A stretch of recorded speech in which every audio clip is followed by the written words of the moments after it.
Whether you're new to pool and practicing the basics, or a more experienced player performing drills to improve your shot making and positional play, the Drill Partner is perfect for you. I am fired up about this one, Mike. Yeah. All right. Yeah. What are you going to say today? What are you going to say today? Give me a hint. Well, no, it just takes all the fun out of it. Like I like to just be free, and over the last few months, I should say it's been a lot more enjoyable to do shows and just not not tiptoe around things. So I've enjoyed it. That's for sure. This is something new for you? Well, I'd say more than usual, to some surprise, I guess. But okay. no, man, I've genuinely been enjoying doing shows. Not that I ever didn't. I mean, obviously, sometimes it can become a lull, or oh man, we should do something here or there. But I've been enjoying them, man. Hopefully, you guys at home have as well. It was a great weekend, Mike, in sports. And on that note, I decided to rock the baseball tee because. Tell me you got to see that Game 7, Mike. Tell me you got to watch. It was seeing some Game 7s. That may have been it was probably the best one that I've ever seen. As far as all the highs and lows and dramatic plays defensively and big hits offensively and big pitching, and it had everything in that one game. And it was just, I didn't really have a dog in the fight. But in a situation like that, I'm pretty much always rooting for the home team because I want to see those fans be able to go nuts, right? I mean, that's like you just dream about that, to be there for the last out of the World Series and you go crazy. And the worst is when you get that close and then someone yanks the carpet out from underneath you and you're just that's suicide watch stuff right there. Even the series as a whole just had so many was great. And like you, I didn't have a dog in the fight, but I'm just an avid lover of sports in general. And there's nothing like, I don't really care what it is. If it's a Game 7, I'm going to sweat it. Like I'm going to watch it. I love being on the edge of my seat. And that one, like you said, was drama. Yeah, for sure. I can remember so when I would be compared to pool, when I would be betting on pool sometimes, I can remember certain events where I would have decent amount waged per match, and when my guy starts losing, I just get sick to my stomach and I start walking out, I don't want to watch. And then they come back and win, and then of course I can't go back in the arena anymore because they already won while I left, as a true superstitious fan. But yeah, no, that had everything. When they hit the home run in whatever it was, the 8th or the 9th to tie it up. Well, they hit one in the 8th to bring it to 4-3, and then hit one in the 9th to tie it up. One out. Yeah.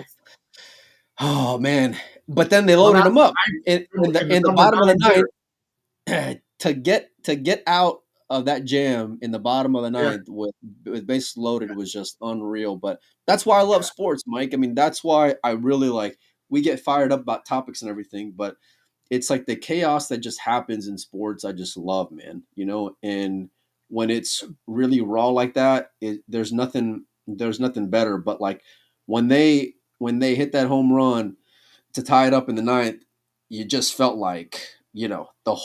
was just a gut punch to the whole country. Then they came out in the bottom of the 9th and just started, getting their chance. And then you thought, wow, this is crazy. They're going to pull this back out. And that's why I love all sports and Game 7s and all sports. I love hockey playoffs and Game 7 and hockey is edge of your seat. But in baseball and even football, it's different. There's so much strategy, little bits of strategy. And because baseball takes some time between pitches, you can really focus on stuff and dwell on the strategy and what do I do here? What should this guy do? And what should that guy? And it plays out a little slower than watching hockey or where the action just happens so fast. And so you can watch all of them and go, God, I can't believe they did this or they didn't do this or this guy didn't do that. I can't believe this guy ran this guy over on the wall or whatever the case is. Such a great catch, man. It was amazing, And I was curious to see whether Hernandez could have caught that because he had the whole Willie Mays over the shoulder basket thing going and he was on the right track. Whether he would have caught that or not, who knows? But he was going to catch some wall. I know that. But I love the commitment in that play, because that just epitomizes what like just competing is all about. It's yeah, like, you know what? And usually you'll get guys and you'll see them kind of freeze up in those spots where they're like, "Do you got it? Do I no, got it?" And they're no, looking around. He was there's it the was not. wall. I'm going through it. Here's the wall. I'm going through it. And on that note, there was some great pool as well this weekend. Great competition. Yep. Congrats to Jonas Magdenpay for winning the Qatar World 10 Ball World Cup, I guess you would say. Yeah, what a And crazy Four. We watched qualifying. all those big names get tossed out when it got to single elimination. They were just dropping like flies, and then you end up with really interesting Final Four. Well, we're going to jump into that a little bit later on, but first of all, we got to guess, Mike. And this guy's been known to win a few championships in his day as well. He knows what it is. Yeah, Be clutch. He's been in I want to say he's been in more World 9-Ball finals than anyone over the last like 10 plus years. Back on the World Championship stage again, Albin Ouschan. Welcome back to the show, man. How are you? Hi guys, I'm very good. What about you? Nice to be here. very good. You've been in 4 World 9-Ball finals. Yes, 4, yeah. Yeah, Yeah, 2 with Shane. right. Hold on a second. Niels. Oh yeah, Niels and Omar. Yeah, Niels was the first one, wasn't it? And that was the one where Niels was 2014, 2016 with Shane. We're won 2021 with Omar and 2022 with Shane. yeah. Did you ever have any one of those moments like following the lost Niels when you're in like in another 9-Ball final where you're like, oh shit, I hope this doesn't happen again. I can't lose another one. Yeah, maybe for a split second or something. I mean, the final in 2014 pretty much came out of nowhere, I would say. Yeah. I mean, I think in 2013 I won my first Euro Tour, so I never thought of reaching the final. But I played good, I beat some great names. I beat Chang Yulong in the semifinal, Haley Wen, the Chinese guy, in the quarterfinal. I think Jason last 16 or something. So I had a good run, but in the final it wasn't meant to be. And obviously Niels, I was happy for Niels for winning his first world title.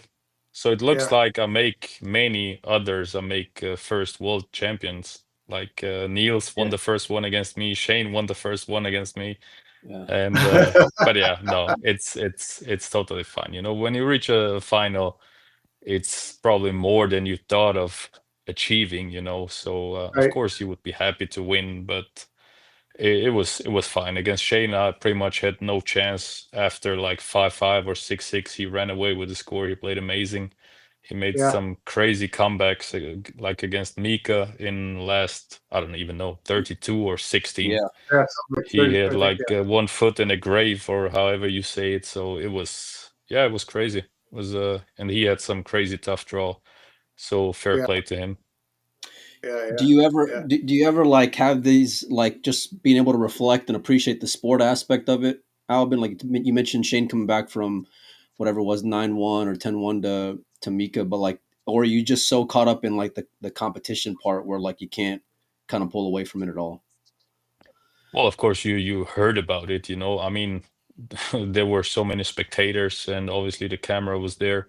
So we all heard about it, we all watched it pretty much. And I think also against Cole, he was down. Then he had like 2 golden breaks or something in a row, and came back and won this match against Kazakis. He played a perfect match. So, like I said, fair play to him. He played an amazing event. I actually, that's the crazy part. In 2021, I played probably my best event ever, and I won the World 9-Ball. But in 2022, so I got back-to-back finals. But 2022, I was struggling so much. I didn't play good at all. I think I played 1 good match, and it was against Josh. I had a very good draw, I would say. So I think he deserved the win way more than I did in 2022. I think I remember that match where he was kind of pressing a lot, if I remember. I was 6-5 up. I played a very good safety, and he's jacked up over the 5 or something. He has to go short rail kick shot, and the 1 ball is all the way down in front of the corner. and he makes it and then hooks me, and then it took a bad turn for me. He played incredible from this point on. Yeah. Can you feel it in a match when it starts to turn and you're like, I don't know if I can get this back? Yeah, yeah, of course. I mean, sometimes it turns 2, 3 times, especially on a race to 13, thing with Omar was a little bit the same. I was feeling super confident. I was up, and he came back again. Then I missed a 6 ball, like out of nowhere, and that put me in a very dark place. So I had to focus again, because then he was leading 2, 3 games, and then I said to myself in the chair, I remember I said, "All right, that was your last game." And yeah, from that point on, he didn't make a game anymore. I played pretty much perfect. He played a little bit too aggressive in the end. But that's how it goes sometimes. It's the small decisions you make under pressure, could be right or could be wrong. Yeah. Where do those rank up like for you in comparison to another major? Before we came on air, we brought up Hanoi that you played the first year. Heartbreaking loss there at the end, losing to Jason. Like, how does that emotionally kind of rank for you in the overall scheme of things? Now, you mean winning the World 8 Ball? Well, I mean, like just in terms of you've obviously been at the highest of highs, and then had some like I don't even want to call them lows because you're still in a final of a World 9 Ball, right? But like Hanoi was very much like nothing but fans. It was the first time, big atmosphere, lots of cameras. I can remember that shot of them getting you like just in tears afterwards. Like, Mm. where does that rank for you? Like as far as just moments in your career as well. Yeah, I mean, it was some rough times. I mean, even before Hanoi, it was the quarterfinal against Sufi, where he had like 5 flukes in a row or something, Okay, yeah, where I thought I could maybe go back to back to back, 9 ball finals. it's Because I crazy. was feeling good, I didn't play my best against Sufi. He's always a tough opponent, but then I was up like 8-7, and then he flukes 4 or 5 balls in a row, and I was like, "What the hell is happening here?" And then in the same year, uh, the Hanoi Open. I mean, it was also unexpected final for me. I could have lost earlier, but I grinded through. I played it. Was a rough tournament, many fans. Um, but I kind of enjoyed it, but it was at one point it was a little bit too much with the fans. I'm not like Fedor who gathers them together to take pictures. I'm a little bit more reserved. I wanna relax and everything. So, Yeah. but Yeah. yeah, it was some heavy losses, and after that, I don't know. It was it was dark. It was it was dark times. I mean, certain events I played really good, but sometimes it was just not enough. They played better, or maybe they had some roles or whatever, maybe better decisions. So also the level increased incredible pace, over the past 2 years. I mean, if you Yeah, look at the World 9 Ball or whatever tournament, probably in a field of 128, I would say 50 could reach the semifinal. I think it was Yeah. never Sure.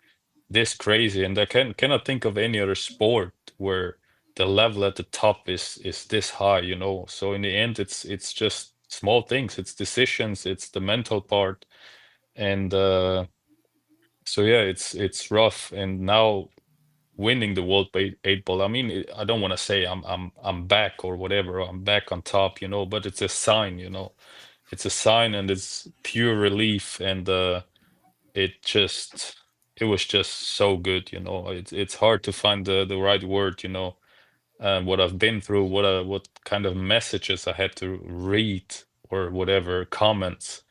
It's just crazy because for almost a decade, I won each year between 1 and 3 tournaments, and then for 1.5 years just didn't go my way many ways, many times. So to read those messages was hurting, but maybe it also helped me to work harder myself and come back stronger and practice Did you eight work ball. hard? Did you work harder before the 8 ball? Did you just go in there thinking, well, I'm not going to put too much pressure on myself. I'm just going to fire away and see what happens. Well, eight ball was never my favorite discipline. I gotta admit that. Of Your sister course, said the same. Your sister said the same thing, and all she did was win the World Eight Ball yeah, tournament. yeah, yeah. I mean, maybe it's because of our father. You know, he was a genius. He was a genius in eight ball. You know, he was very feared when it came to eight ball. So Really? Is that right? yeah, yeah, he was Austrian champion many times back in the days. You know, so back in the days they only played eight ball. They only played eight So ball. Yeah. but yeah, obviously I understand the game, you know, but I mean we Yeah. have like two tournaments per year.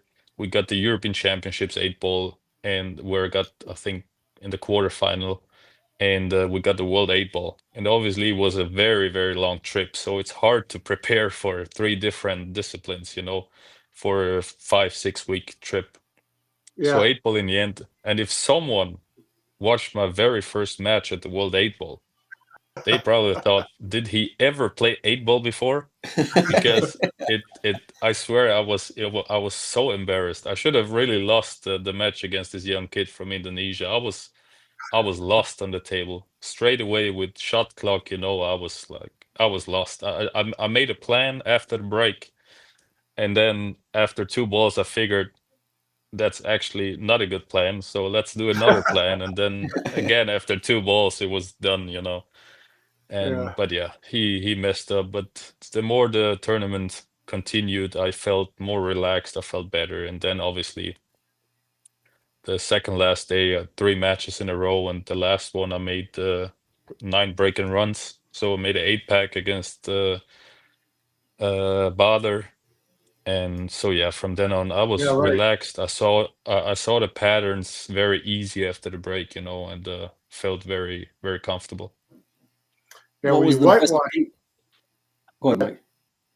I No, said you go ahead. whitewash batter, Yeah. and then you go from a whitewash 10-0 to a hill To grinder. Hill. Yeah. Yeah, from Uh, making an 8 pack, I went to 7 or 8 dry breaks. So yeah, it was crazy. I broke from 5 different spots or whatever. I even broke on the third ball, I believe. But gladly he made two kind of strange mistakes or unexpected mistakes that kept me alive. And 9-9, I just thought I give it a good old whack, you know, from the center, and the one ball that dropped was invincible for me until like an inch before the pocket, and then it dropped with the pocket speed and was just pure relief. And then I thought, all right, let's do it. yeah. I love it, man. Yeah. What was the best piece of advice your dad ever gave y'all as kids when it came to pool or life or whatever, Alvin? Chalk your cue. That's usually a pretty Yeah. good one, huh? Yeah, yeah, he always had to tell me. He was always watching and always gave me signs, you know, to chalk the cue because obviously, I mean, the last thing when you're 8, 10 years old, you don't really care about chalking the cue. You just want to play as quick as possible. So that was probably, yeah, I would have miscued many times without that sign. Did you and Jasmine have a laugh about both winning the World Eight Ball in the same year? That's kind of crazy. Yeah, it was crazy. First, I didn't even think about it. Then sorry, Vincent came and said, "Oh, how crazy is that you're winning both the World Eight Ball in the same year?" So yeah, I mean, it's a crazy story. I don't know if that ever happened in another sport. Um, I Kind don't of doubt watch it. enough sports to know anything about it, but I think maybe yeah, with the first ones. Yeah. It's pretty wild. Yeah. That's a pretty great accomplishment for sure. You mentioned Yeah. like the highs and the lows of your career, Albin. At certain times, it got kind of dark, and so what did it feel like to get back on top of the mountain, so to speak, in terms of winning the World Eight Ball? It's to me, it's probably like the least controlled break you can have. So like it's so it's such a tough game to go and win. So what did it feel like for you after all that time to be back on top? The moment the eight ball dropped, I mean, I I had two chances before. One was a terrible miss, also wrong decision. Then a little bit of pressure kicked in after that unexpected miss. So the second chance I didn't take was pretty much because of pressure and also time pressure a little bit. And then I got the third chance. Obviously, I had a good lead. So on the third chance, I thought, just get your things together. And, you can do it, obviously. And so, yeah, it was rough. I don't know if you saw it. I mean, the three ball down the long rail, I think my heart stopped for 2 seconds until it dropped. And, but then it was kind of an easy out. But the eight ball, I remember I was shaking so bad. I didn't know how to breathe properly, and I didn't know when to shoot. It kicked in really bad.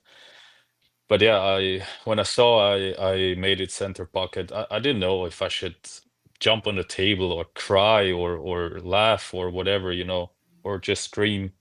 It was yeah, just pure relief. It's like when I was standing on the podest with the trophy, it was like a little movie inside my head. So I closed my eyes and just enjoyed the moment to be there again, and I was just super proud of myself.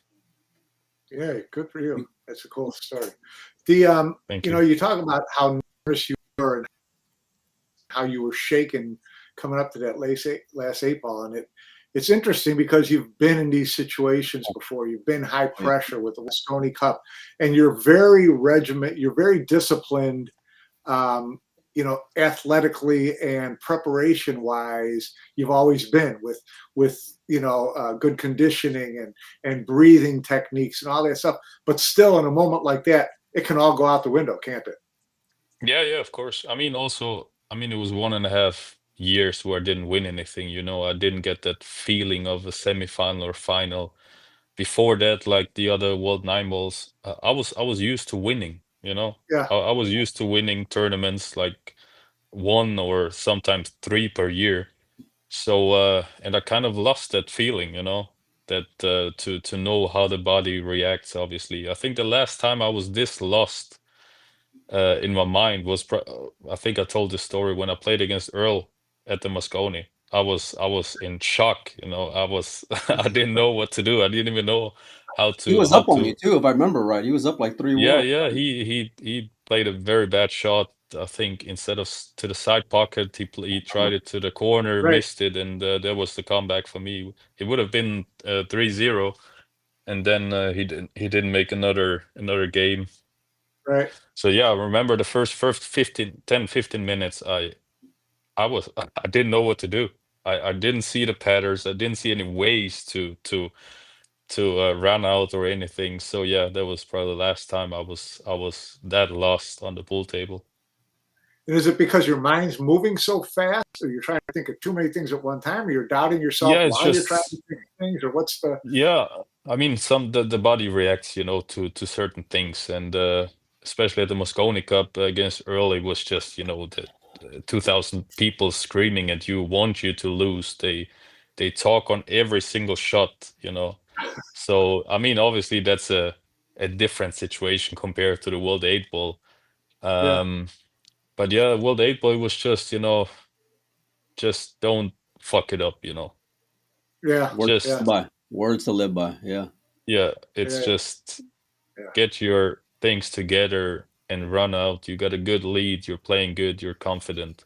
Just get that trophy and yeah. So that was pretty much everything I was thinking of. But on that eight ball, I got out of position two, three times, and obviously in this situation, you're thinking about the past two racks where you could have already closed it out. So because of that, put a little bit more pressure on myself and but yeah, I'm glad it's over. And but yeah, I'm just super happy about it. What Yeah. what advice would you give an amateur Albin when it comes time to whether it's a important game or a match closing game or the money ball? What piece of advice would you give to someone when shooting that if they're stumbling or having issues or mentally struggling, anything like that? It's hard to say um, because not everything like the breathing techniques, can or calms everyone down. It's not the same for everyone. I think maybe Niels uses something different. Maybe some other players use some other techniques or whatever. But I read a lot of books from other athletes about different breathing techniques, and it fit me very well. I like it a lot. One is called the 5-5-7. So you breathe in for 5 seconds, you breathe out for 5 seconds, and then like like stop for 7 seconds, and Hold your then the breath. same again. Yeah. Yeah. So hold your breath. Yeah, exactly. So that's the one I use the most. I do it like 3-4 times when it's a very tricky situation, and but yeah, I mean there are plenty of ways. But obviously it also comes with knowledge, you know. I mean, if you face the same situation 10, 15, 20 times, you know how your body reacts, you know. And then you got to find the right tools to work against it, you know, to calm it down and everything. So it's hard to say, but breathing techniques is the right thing for me. 5-5-7. Well, your technique on a shot clock is dangerous because that's 17 seconds already that you're breathing. No, of course I do it in the chair most of the time, you know. It's Yeah. but yeah, sometimes you even get too relaxed, you know, with certain. I mean, Yeah. sometimes it's just crazy because sometimes I feel super nervous, but I'm playing perfect, and sometimes I feel super nervous and I twitch on every shot. You know, Yeah. it's strange, you know. You're not always in control of your body, you know. Right. And I mean, you in the end you gotta have confidence in yourself, you know. That's the most Yeah. important part. Have confidence because you've done it 1,000 times in Right. practice. You've done it 1,000 times in tournaments. So just keep that in mind.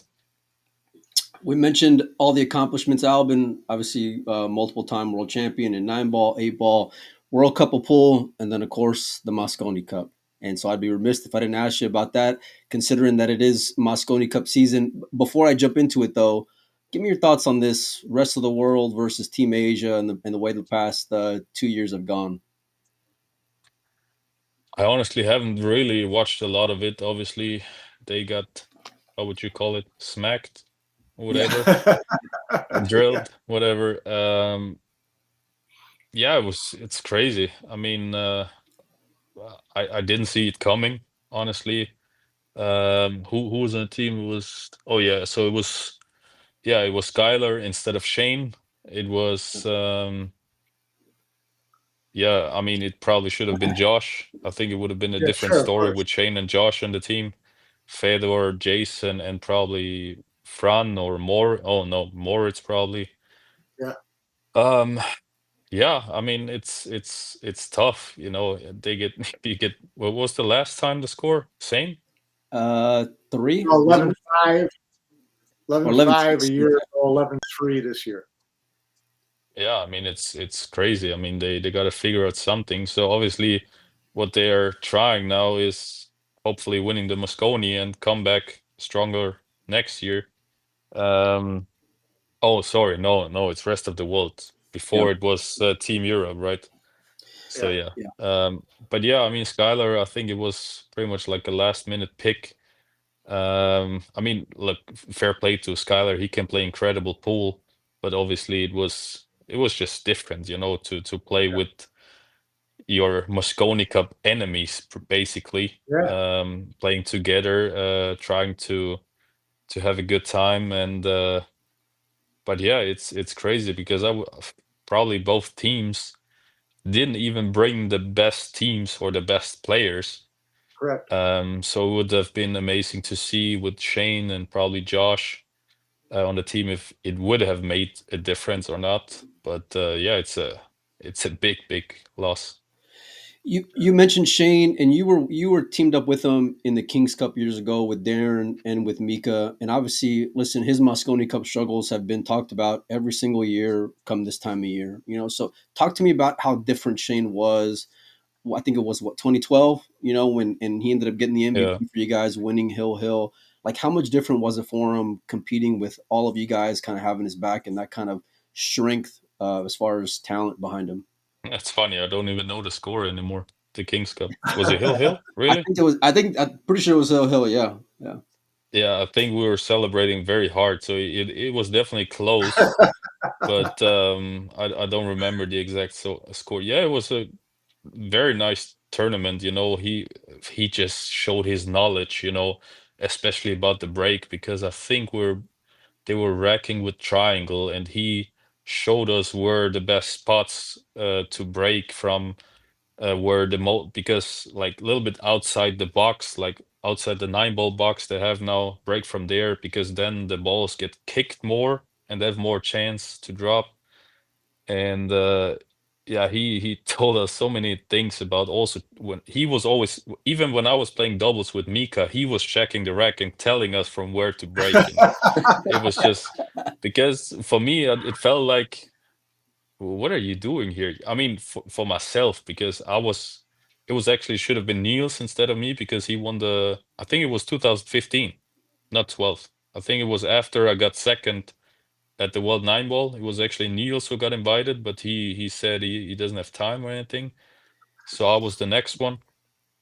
And so I was there with Shane, Darren, and Mika, and obviously three legends, and me.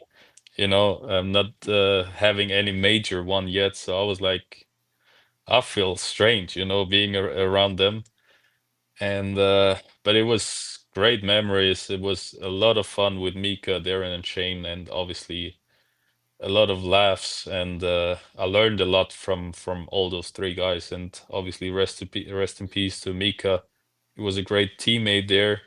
I think I played doubles with him, and we won against, I think, Efren and Django. That's a So great story. yeah, great memories. And Yeah, yeah, it was sure. unexpected tournament for me to play in, but it was incredible. What do you got, Mike? So yeah, Shane, yeah, he has so much knowledge, and obviously now with the Moscone Cup, I mean, how many losses did he have in a row? A lot. Like Yeah, a lot. Yeah, a 8, lot. 10? I Eight, don't yeah, even know. 8 or 9. Yeah, yeah. So yeah, I mean, look, Shane for me is probably probably the greatest player. I mean, his achievements. I mean, he's still winning probably 10 tournaments per year. All those Americans, those small ones, you know, he's still grinding, you know, at every tournament, you know. It's crazy how much he's traveling through the US playing all those tournaments, you know. But when it comes to Moscone, I mean, he had some great years, and I think on the WNT tournaments, I think he's playing the best he's ever played. He's always going at least like last 16 or quarterfinal or something, you know.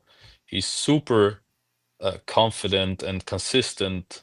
But when it comes to Moscone, I don't know. I feel like after day one or day two, when they're down by 3, 4 games, he loses the will, how would you say, Drive. Yeah. um the drive, yeah.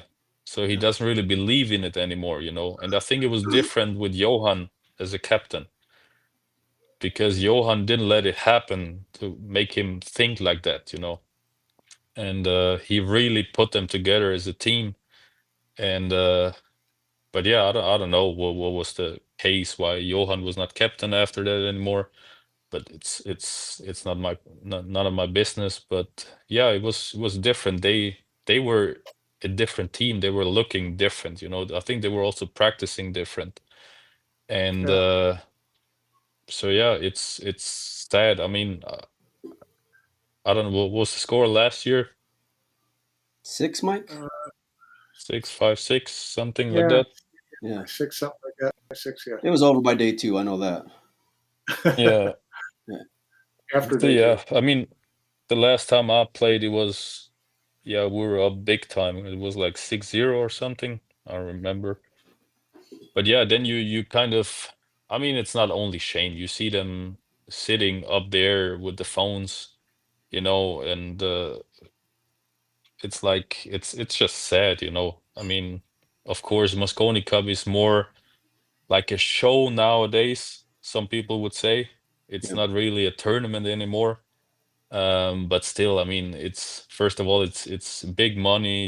You represent your continent, your country, and of course you want to do your best and play your best also to impress your teammates. and do whatever it takes, to win. And it's only 4 days, so it doesn't matter how much you're up or down. I mean, there's always chance of a comeback. Yeah. What are your thoughts on playing captains versus captains? You only played with captains, right? Yes. Yeah. The last one was Ralph. Right. Accurate. Yeah, it was Marcus, Alex, and Ralph. Why are you laughing? Yeah. No, I don't know how much Ralph told you guys about how to win, but Ralph pretty much just had to show up and make sure everybody was attacked. Look, I don't want to say anything bad about Ralph. I mean, it was No, I I wouldn't think either. tough But he didn't have to. situation. Yeah, it No, was just easy. yeah, exactly. But we also told him, because we saw that he was maybe overwhelmed, maybe struggling, and obviously all of us have been there multiple times, we know how All this winners. works. Yeah. So we know how the preparation works. So we basically told him what he should do, and he did it perfectly. And it's not like we took over or something, but we just like minimized a little bit his job of being captain, but he did it perfectly. And and it worked out perfect. We all played incredible. And so if playing captain is good, I mean, obviously Jason knows how it works, it's good, but it's always good to have a second guy in the back room at the practice table, just if it's only setting up balls or whatever, or taking care of the shot clock. Of course, another player could do it, but also the other players need to focus, need to relax, whatever.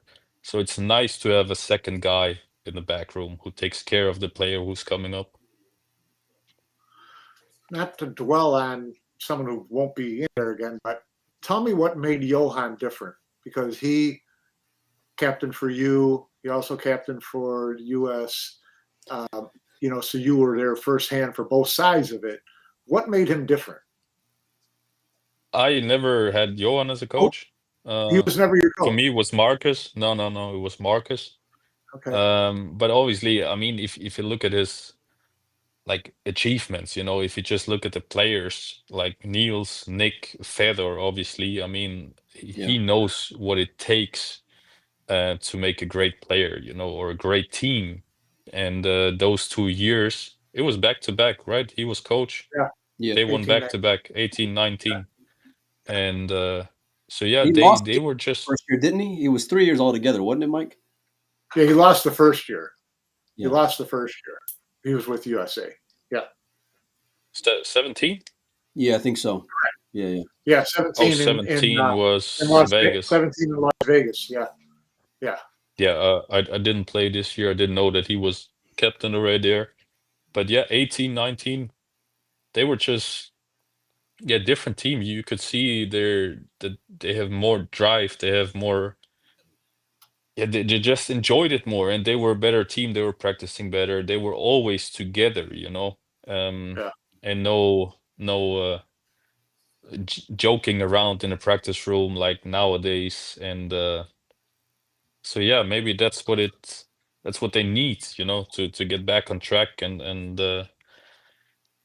but yeah, we'll see this year. I don't know. I mean, it's a little bit devastating. I didn't think it would go this way last year with the 11-6. I didn't see that coming. Who was the rookie last year? No rookie. It was No rookie last year. Mickey. Oh, that's right. Yeah. But he Mickey. had Reyes Cup to like warm up a little bit, I guess, if you would say. Yeah, pretty much. Yeah. I mean, Race Cup. I think you cannot really, yeah, say it's same like Moscone, but still, yeah, of course, to get a little bit together, to get the feeling a little bit. But yeah, it was very unexpected. 11-5 or 11-6, whatever it was. Yeah. This year, 2 rookies in Europe. I don't know. Is the team set already for America? For America, no. For Europe, yes. So it's Moritz, Pius, Jason, Josh, and David. Yeah. Correct. Yeah. All right. And America is either Billy or Lucas, I guess. Correct. That's what it seems to be. Yeah. All right, all right. So Yeah, I mean, I don't see Skylar picking Lucas over Billy. Obviously, they're best buddies, and obviously Billy also proved that what he is able to do at Moscone Cup. I think also since he's sober, he's playing better pool again, feeling better. Lucas, I mean, I've played him under pressure. I saw him many times doing maybe or just doing wrong decisions, whatever. It's just small things. Um, but also they both didn't win anything yet, so it's hard to choose. You want fresh blood or someone who has a little bit more experience. It's hard to say. But yeah, for Europe, it's gonna be fun. Obviously, Moritz. I think he will do fine. Same with yeah, Pius, but you never know. You know, it until you get in can there, hit yeah, you. It can hit you. For me, I think it's easier in Europe to be as a rookie than in Vegas yeah. because you guys are something else. uh, Look at the guy who's talking over here, Mike. Considering the Europeans. Oh no, but I mean, um, you said before that you prefer to play in U.S. that you enjoy that more. yeah, the atmosphere is just Yeah, I think you cannot compare with Europe because not many Americans are flying to Europe, right. but many Europeans are flying to the Yeah, US and they just try everything to be as loud as the Americans, even though if they have no chance. But also the Americans are more brutal when it comes to like a little bit mind plays, mind games, say some little inappropriate stuff, between shots. Obviously, they do it also in Europe, yeah, but when it's in Europe, the European players don't really hear it. What was the yeah. one? Right, What was the one for right. Albin, Mike? Was it Jasmine's brother all the time, if I remember Yeah, right? everything. Yeah, Yeah. everything. Yeah. Nice legs, nice hair. Your sister is better. Everything. Yeah, Who, just who remembers, right? yeah. Albin, Every I want to get you out of here on this. Give me your prediction. Give me your score line you think for this year's Moscone Cup. yeah. It's. I think they might struggle a little bit the Europeans with the two rookies. Obviously, David, crazy experience. Josh back, and I think super, super excited to be back. I think he's gonna go crazy in there. Yeah, Same yeah. with, I mean, Jason has some had some drama lately on one table setups or just TV tables. Some heavy losses. Hopefully, he can do better there. Also now in Qatar. He didn't qualify for last 64, Correct. but yeah, I mean, I hope it's gonna be close. So I hope like at least 11-8 Europe. It's a Yeah, lot. that'll It's a be lot good. closer than what That'll I'm be a good thinking. showing. That's what I'm hoping for. Yeah, I I mean, want because to it ask. seems like it's. Go ahead, Go ahead. Mike. No, no, go No, no, ahead. no. I was going to say it just seems Uh, like it's lost its edge, Albin. Like you mentioned, and especially with them now pairing up with Team Rest of the World, seeing Sky and Jason together, and all yeah, these things. Like it seems like the fire that once was, and even today, looking at Matchroom's social media, right when they're posting like a video of a Moscone Cup that was, it's like, man, that does not seem anything near like the level of intensity and competition that I'm seeing these days. Yeah, we talked about with other players who played already 15 years ago, and they said, yeah, it's more of a show now. yeah, I mean, that's what I would never do. I mean, I do maybe celebrate if I have an easy nine to win a match. I do something small, but I would never jump around. But that's just not me. I Right. mean, some others have to like let it out in this moment, if the pressure builds up or something. I yeah. fully understand, but sometimes I think it's just a little bit too much show. What do you Yeah. got, Mike? Well, I want to send Albin out with a question that I've been thinking about. Now you've won your. This is not Moscone related at all. Now you've won your third world title with the 8 ball, 2 9 balls. You've got all your Moscone Cups. You've got. have you started to, or have you ever kind of looked at your career in a broader perspective of where it stacks into where it's stacked with other players? Where is that, those thoughts ever gone through your mind? Um, yeah, Honestly, maybe a little bit. Yeah, yeah. I mean, maybe a little bit. It's not like I look at this player's career and mine and say, all you right, know, mine's better than I don't yours, mean blah blah that. I blah. just mean No, no, no. Of you know, course, of course. We just always like with Josh, we always joke around that we kind of always win the tournaments after each other. Like if I won this one, he wins it after, or maybe 2 years after. Like he won the World 8 Ball. Now I won the World 8 Ball. I won the European Open. He wins the European Open now. World 9 Ball, he wins the World 9 Ball, and so on and so on. That's pretty much only, or China Open. I won China Open. He won it now twice or something. Yeah. yeah, So, so yeah, we were just joking around a little bit.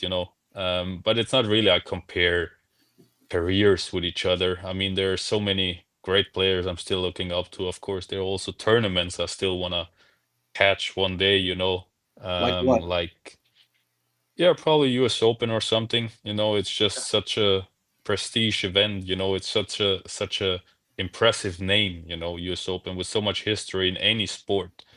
It's just something yeah, you want to have on your list, on your bucket list. Um, but I couldn't be more happy and proud right now what I've achieved. I would have never thought I could go this far, win this much. And yeah, so I'm looking forward to what's coming up. I'm still working hard on myself. Um, Maybe, like I said, it's a light at the end of the tunnel now, and I'm working on it to make a bigger comeback, not only winning the World 8 Ball. yeah. Good, Well, good. Yeah, because it's a great career to look back at. I mean, you can Yeah, look at it and absolutely. say, just I'm really proud of what I've accomplished. I mean, what I've done is pretty impressive. Every once in a while, that as you get a little bit older, now you still have plenty of years left in you, but you start to think about those things. I think. No, no, of course you gotta sooner or later you gotta sit down and just remember what you have done, what you have sacrificed, to win those things. Because it's not always easy. The people see you traveling, winning big money. But yeah, we're also practicing. We're traveling almost 200 days per year. We're still practicing the rest of the year. We're practicing at home. So it takes a lot of work, a lot of passion, a lot of patience and sacrifices, to go where we're all at. So it would be nice if the people would appreciate more when someone is not winning for a year. yeah. Yeah, no doubt You about hear it. that, Mike? He was talking to you when Deserve, he's saying that, buddy. Right? yeah, you deserve a well, no, and it's you talk about the what you sacrifice and give up and what has to go into it, and that's what makes a long career like yours even more impressive. Is that you can see a lot of players who really dial in and get that focus. A year, everything happens for them, but it's so much harder to do it the next year, and it's so much harder to put in the same amount of practice the year after that, and the same sacrifice the year after that, and to do that 10, 12, 15 years in a row. That's a Mm. that's a hard thing to do. That's all professional Yeah, yeah. athletes will tell you I mean, what I that's mean, and like. there are also players who started same time like me, but have not won a single major yet. Yeah. And Yeah, I'm right. complaining of not winning one for 1.5 years. And I've won like, I don't know, You're wired 15 or different. something with Moscone.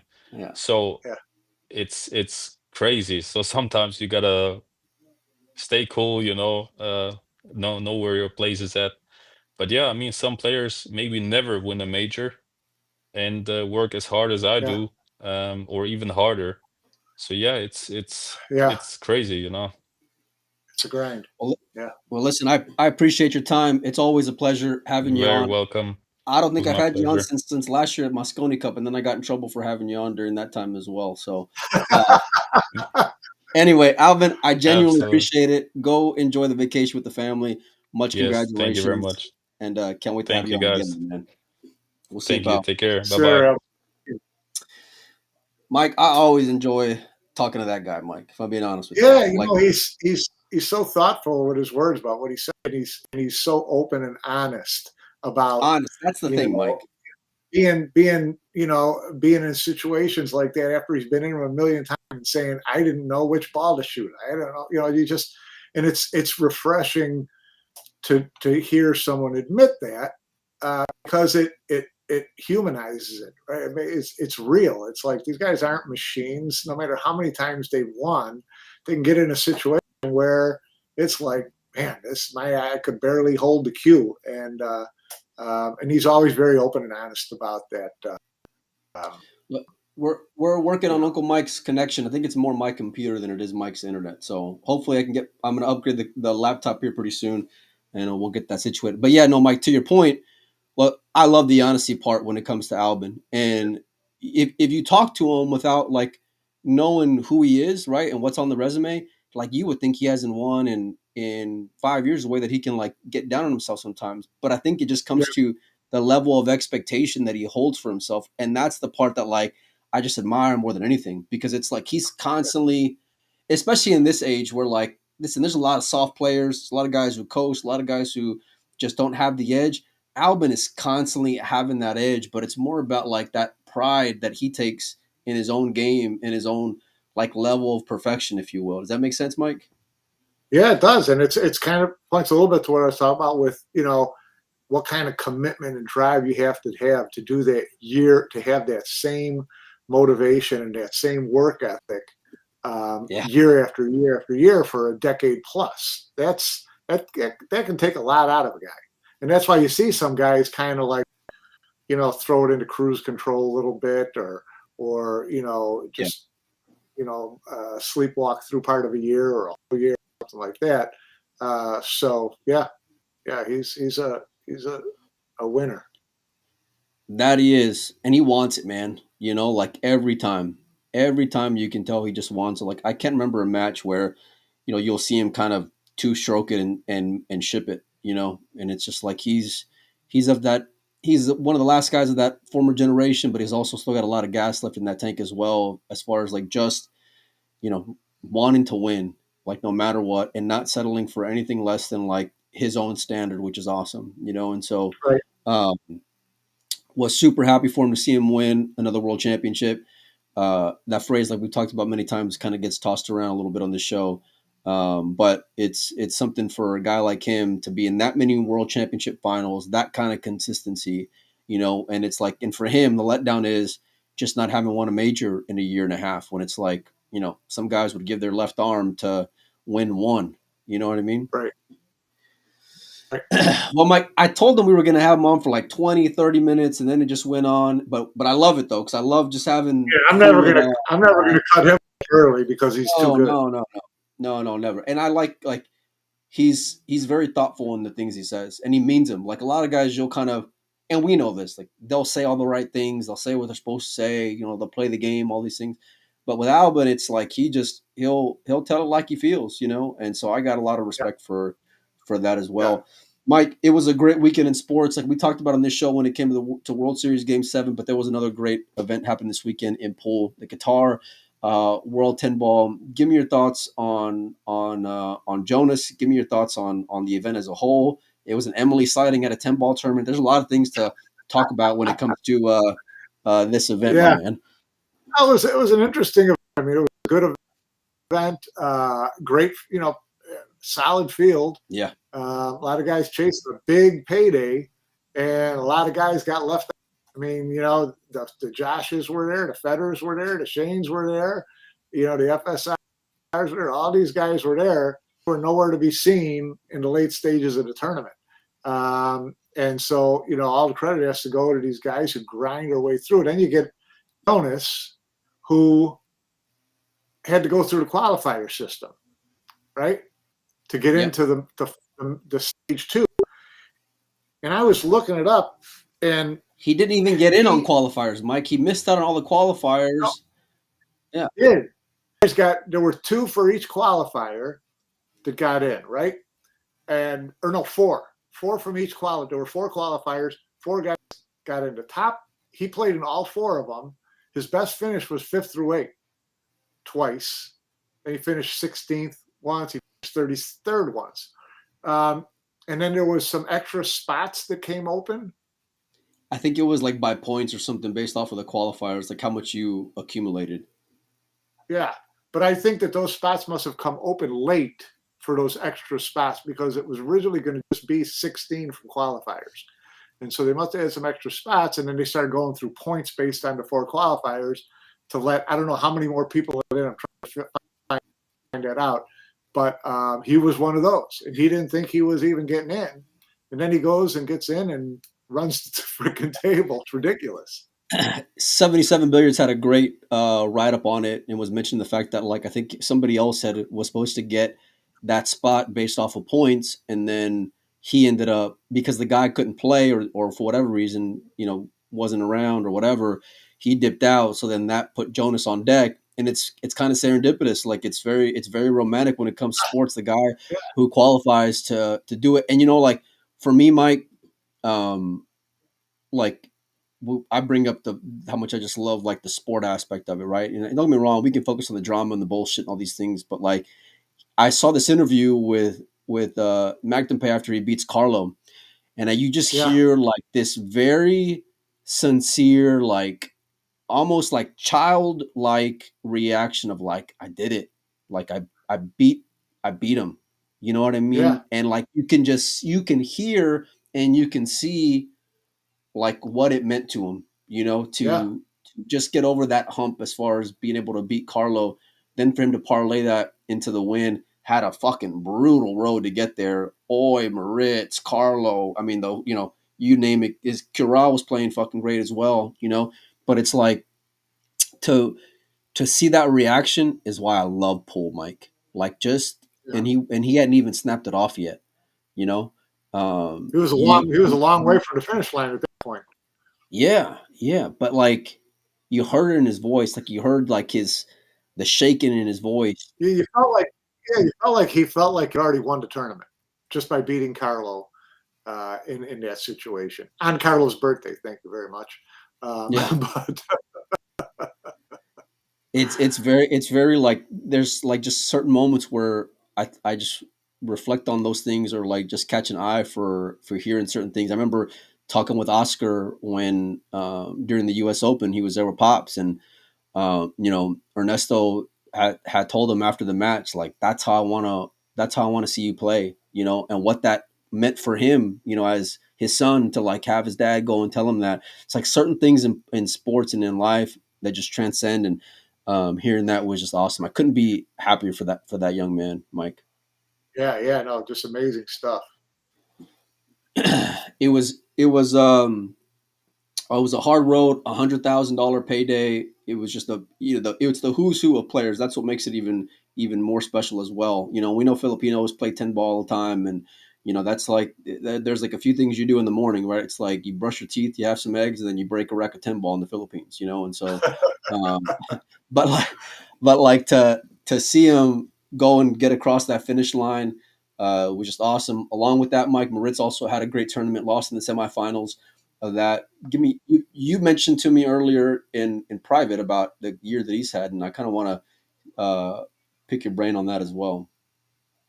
I mean, he's a couple of matches away from being a player of the year contender, right? I mean, he wins Perry, runner up in Hanoi, gets to the Final Four here, in the Final Four where he had to be the favorite of the Final Four. You had Oy, Simon Corral from Poland, and Jonas. So on paper, he was the favorite on the Final Four. So, he's certainly this whole second half of the year, he's been, as hot as, Yap was during the middle of the year. So it's a good comparison. Yeah, he's right. He's right there right now. I don't. That's why. And I saw him. We watched him during the Reyes Cup, and he certainly didn't look any moments were too big for him. And the Reyes Cup is not the Moscone Cup, but in terms of getting out there under the gun, single table, playing for a team, playing for teammates, things like that. He did not look, even the least bit shaky. Now, and I expect that to be the case in the Moscone Cup. I don't expect him to have virtually any issues. I don't know whether I could say the exact same thing about Pius at this point, but we'll see once it gets under. And who knows, Marit's shaky, the first day or so in an alley pally crowd. But Maritz is he's playing like the real deal for a long time to come. Yeah, I mean, if you would have just kind of similar to that Albin question, like if you would have just looked at body language, right, or just like the way that they appeared on television, and you compared him to Fran during the first 2 days of the Reyes Cup, or 2.5 days, whatever it was, and you would have asked like who's been out there more, who's had more experience in that type of environment. I would have picked Moritz because he looked very like he belonged, where Fran looked very, very shaky, and so. But it's the credit to Moritz and really just the level of European talent in general, But even though you can have like major success, it's like to be able to apply that and have that same kind of consistency in that team arena and that team environment is a whole different animal. Like I expect him to do really well out there in the Moscone Cup. And even though like on paper he's a rookie, it's like you better watch out, Team USA, because that rookie is no joke right now. He's playing outside of like anybody not Asian, he's probably playing the best pull right now out of everybody else. You know what I mean? So yeah, no, he is for sure. If you get out of Asia, you go to Europe and the US, he's playing the best of anybody for sure. And if you're Team USA, you try to find out where he's going to be in that first day or so, and you load up some guys against him and hope you can get a little shake out of him. At the start of the tournament, I think that's about the best you can hope for, because I don't see him being too worried. I don't know where it's going to come from, Mike, because he's kind of like similar to Fran in his first year having David. Moritz is going to have Jay there, and he's going to have the guy who he won the World Cup of pool with as well. We expect Josh to be announced pretty soon as well. So it's like he's going to have a lot of familiar faces on the left and on the right of him to kind of help keep him centered. And so if he doesn't get micromanaged, then I think the sky is the limit for him, no pun intended, and I'm excited to see how he goes and performs. Like the process as far as MVPs is a little odd and awkward and skewed because it's depending on how many matches you get. But I personally, like if I had to say as far as when to put rookies in, I wouldn't mind throwing them to the Sharks right off the bat, because it's like, let him get his feet wet. I already got a lot of confidence in him right now. He's hitting on all cylinders. I mean, he's just checking all the boxes without a doubt, in my opinion, anyway. And you still got guys who can got his back if it doesn't go well. So it's you're not leaning on a rookie like the U.S. the first year Federer was with them. It's like, he's our rookie. He's going to be our salvation. That's too much heat to put on someone who's not been in there before. So. Yeah, I mean, it's about as ideal a spot as you can ask for. What were some of your other takeaways, Mike, of Qatar? I talked about leading into the topic about Emily being there. Give me your thoughts on that, as far as why do you think she was at a 10-ball tournament in Qatar? Well, I mean, she was invited. She was invited by the Qatar Federation, but then the question is, why did they send an invite to her? So there's something other than, we just want someone to come and fill up our front row. So who knows? Maybe they're, we had heard over the last couple of years, even this year, that the World Cup of Pool was possibly going to be in Qatar. So obviously there's no World Cup of Pool this year, so it's not going to be in Qatar. But maybe there is something coming up looking forward, whether it's a World Cup of Pool, World Pool Masters. I don't know whether they get an open event in there or not, but I don't know. I watched the events. The stream was really good on the World Cup 10-ball. I didn't get the impression there was much of a crowd there, so I don't know, how that stacks up for a World Cup of Pool or something like that. Well, I think historically there's never really been that many people in general, anyway. At least in my opinion, anyway, at a World Cup pool. Even though, like, you're always hoping to build an event where people want to come and watch it. Oh, sure, yeah. So I love the fact that she was there, and it's for a number of reasons, Mike. One, of course, I want to get the World Cup pullback, right? So, like any little bit of hope that I could have there in that regard, I'm gonna cling on to for dear life, because I missed that event. It's fun. It's a different dynamic, and it allows for different levels of talent to be there. And so, but along with that, I like her being there and kind of showing some respect to events outside of the World Nine Ball Tour as well. And I'm sure there was a financial motive for being there, and I'm sure they were talking business and buttering them up and trying to make a deal happen in some aspect. But like just the fact that you can respect other events, I think is hopefully anyway a great sign of things to come. But along with all the drama over the last few years, we know how close the ACBS and QBSF are with the WPA, and so you'd imagine that if any kind of deal was going to be done for an event, that I would take away from that the fact that the WNT and WPA relationship is going to remain intact for another year at least. Well, we got to hope so. I mean, I don't see why. I mean, I don't think the WPA has any interest in, turning down a renewal. Right. And to me, it would be counterproductive at the least, say the least, for them to turn it down too. In fact, my hope is that they bolster the deal, is that they go to a full sanctioning setup with the WPA if they can get that and still maintain control over their product.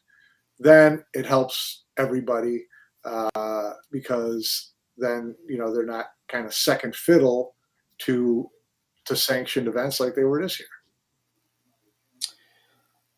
Like I said, I'll cling on to whatever little hope that we can, until shown otherwise, But that to me was, especially like given all the 10 balls irrelevant this, 10 balls irrelevant that, like over the last few years.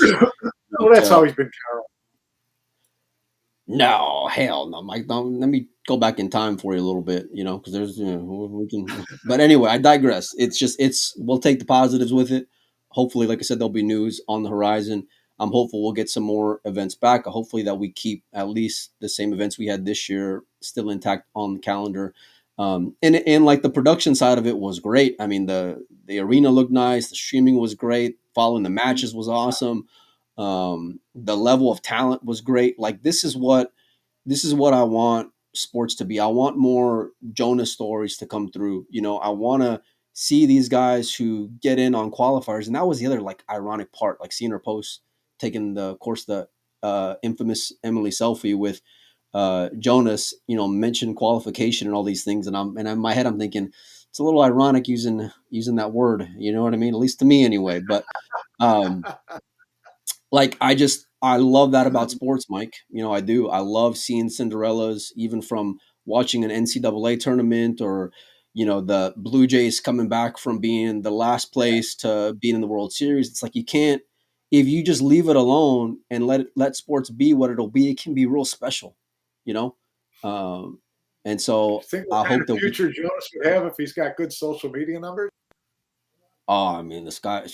I mean, listen, Emily be building him a statue outside of Essex or wherever the headquarters is. You know what I mean? So, but no, like I said, I'll all joking aside, let's hope for positive things. Yeah. What were your other takeaways out of that event, Mike? And then I'll get out of here. What's that? I said, what were your other takeaways with it, along with Jonas and everything? Not really a lot. It was good to see new faces in there. It was good to see. I was pulling for Oy because I still want to see him pull something off. Didn't you tell me he was up like 5 or 7-0, and then what happened? 5-0 and 7-1. Going to 10? 11. Okay, still. Yeah, then it went south. I didn't see him like drilling balls into rails till it got to 9-9, and he had an out, and he didn't get out, and then lost 11-9. But he was up 5-0, 7-1, 8-4. The end was in sight. The heat can get to him, and I'm a big Oy fan like you. Like he's an easy guy to root for. And But like I've seen it in events, and that's whatever I text you as well, Mike. Whenever you mentioned Oi, it's like I've seen him in World 10 balls get to like semis and finals, and then him just like disappear. And a lot of it comes down to at least some of the matches that I've seen. I'm not saying this tournament because I didn't watch that match, but it's been nerves. You know what I mean? Where like the moment can swallow him up, Yeah. and so it's cool seeing like opposite ends of the spectrum, right? Like guys who have been around for a while, guys who are Cinderellas come in and snap the whole thing off. You know, even the young Polish kid, Kural, who he's been around for a long time, been knocking on the door as well, like being that probably like sixth or seventh Polish, maybe even a little further down, you know. But for him to make a finals appearance is awesome. And he's the youngest of the group too, right? yeah, I mean they're just stacked. I mean Babika, Maciel, Wojciech, um, I think junior world champion just a few years ago. yeah, yeah, yeah. So I mean it's great seeing like progress and continued like successes as well, and taking next steps and all these things, you know. And so but all in all, like nothing better than a good Cinderella story for me, Mike. We obviously heard about Jonas before in the past, but for him to kind of follow that up with a like decisive victory, and it was beating Moritz the way he did, and then of course winning in that final the way that he did, beating Carlo, beating all these huge names, man, and then just seeing like that raw, genuine reaction. If you know the guy, Mike, put in a word because I want to get him on the show. He seems like his English is pretty well, and so I'd love to chat with him. Yeah, I mean, we've seen a lot of these, you know, when everything got out to Asia, and we were like, okay, we're going to see a lot more of these Filipinos showing up playing this, and we, you know, because we've talked about Filipino players and cab drivers for a million years, and man, it seems like every tournament a new one was popping up deep. But yeah, and I mean, listen, he ain't got AJ social media numbers, but he's got a lot of talent. You know what I mean? So anyway, I digress. I can't help it. It's just low hanging fruit. You got anything else before we get out of here, Mike? Oh, all good. All right, I'm going to try to have more shows this weekend. I missed out on getting Kelly last night, but I'm going to try to get her this evening. So make sure and stay tuned for that. I'm excited to talk to her. She's out there in Brisbane, Australia. So we'll have her on to chat about a few things as well. I'm looking to still get on JR from the Marboy, so I'm going to reach out to him, Mike, and try to line that up, and then try to get more players on too. You know who else I want to talk to, Mike, is Kazakis. You know, that dude was in back-to-back finals of world championships. He seems to be doing well in life and well on the table. So I want to try to get him on as well. So great. You got anything else, Mike, before we get out of here? Nope, all good. All right. Thanks, everybody, for hanging out with us. Really appreciate the sponsors. Really appreciate Albin. Congrats again to Jonas, and we'll see all you guys and gals later on.